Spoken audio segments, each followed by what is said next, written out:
પ્રવેશદ્વાર સમાન મુખ્ય પુલનો એક ભાગ બેસી ગયો છે, જેને કારણે પાલિકા તંત્ર હવે દોડતું થયું છે। પુલ પરથી વાહન વ્યવહારને ડાયવર્ટ કરવા માટે પણ તાત્કાલિક કામગીરી હાથ ધરવામાં આવી હતી।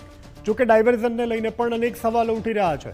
ખાસ કરીને ભારે વરસાદ દરમિયાન દેવકા નદીનું પાણી વધશે તો ડાયવર્ઝન ટકી શકશે નહીં, તેને લઈને પણ લોકો અત્યારે ચિંતાતુર જોવા મળી રહ્યા છે।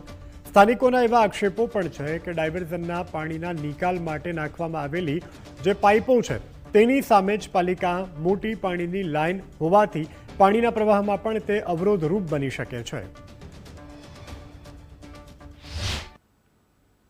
વેરાવળ જુનાગઢ તરફ જતા બજાજ શોરૂમ પાસે આવેલ માઇનર 2 સેલ બ્રિજ, જેનું સરકારને ગાઈડલાઇન મુજબ પ્રી મોન્સૂન બ્રિજ ઇન્સ્પેક્શન કરાવેલ છે મલ્ટીમીડિયા પ્રાઇવેટ લિમિટેડ અમદાવાદ પાસે, જેના રિપોર્ટના આધારે બ્રિજ ક્ષતિગ્રસ્ત હોય તો તારીખ 1/8ના રોજ અત્રેની કચેરીના ચીફ ઓફિસર સાહેબ, પ્રમુખ સાહેબ, કારોબારી ચેરમેન સાહેબ તથા જિલ્લા ટ્રાફિક પોલીસ અને CTPI સાહેબ તેમજ BGV સેલના સંલગ્ન કર્મચારી અને અધિકારી સાથે રાખી અને આ બ્રિજનું ઇન્સ્પેક્શન કરવામાં આવ્યું।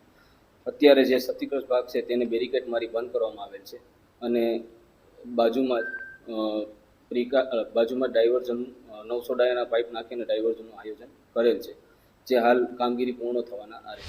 મોટાભાગે વરસાદનું આવતું હોય એ જવા માટેનો રેયોનની પ્રીમાઇઝીસની વચમાંથી જે નાલું જાય છે એ નાલામાં મોટાભાગે ફોર્સથી પણ પાણી આવે તો વહી જાય એમ છે, કારણ કે રયોને પોતાની જે જગ્યા છે એમાંથી, કારણ કે નદી નાળા છે ખુલ્લા મૂકવાનો જે સુપ્રીમ કોર્ટનો આદેશ છે એના અનુસંધાને ચોળેલું હોય, તેમાં નગરપાલિકાએ નાના પાઇપો મેલી અને પાણીના નિકાલ માટેની જે સુવિધા કરેલી છે એ જો બહુ મોટો વરસાદ આવે કે ઉપરથી મોટું પાણી આવે ત્યારે ખરેખર આ પાણી છે અહીંથી જઈ શકે એવું નથી, આપ જોઈ શકો છો। અને ઉપર વાસમાં વધારે પાણી હોય ત્યારે આ પાણી છે શહેરમાં પ્રવેશવાની બહુ મોટી શક્યતા વર્તાઈ રહી છે, ત્યારે ખરેખર આ કામ છે એ વહેલી તકે નગરપાલિકા સારા એન્જિનિયરોની દેખરેખ હેઠળ પૂર્ણ કરે એવી લોકોની માંગ છે। કારણ કે 2018થી વેરાવળના જે 2 બ્રિજો, એક 80 ફૂટનો રોડ અને એક પાટણ દરવાજા વાળો, બંનેના કામ અધૂરા છે। વેરાવળ શહેરની અંદર જે પ્રવેશતા જે મુખ્ય જે ગરનાળું છે તેનો એક બાજુનો ભાગ છે હાલ તે બેસી ગયો છે, જેને લઈ અને પાલિકા દ્વારા ત્યાં હાલ અત્યારે બેરિકેડ રાખવામાં આવ્યા છે।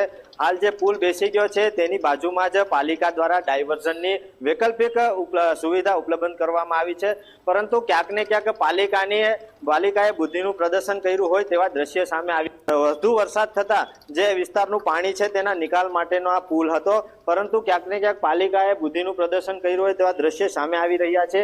એક બાજુ જે નિકાલના પાઇપ છે તે સામે આવી રહ્યા છે, બીજી બાજુ પાલિકાની જે નળની મોટી લાઈન છે પાણીની તે પણ સામે આવી રહી છે। પાણીનો નિકાલ છે તે ક્યાંક ને ક્યાંક રૂંઘાય તેવું સામે આવી રહ્યું છે।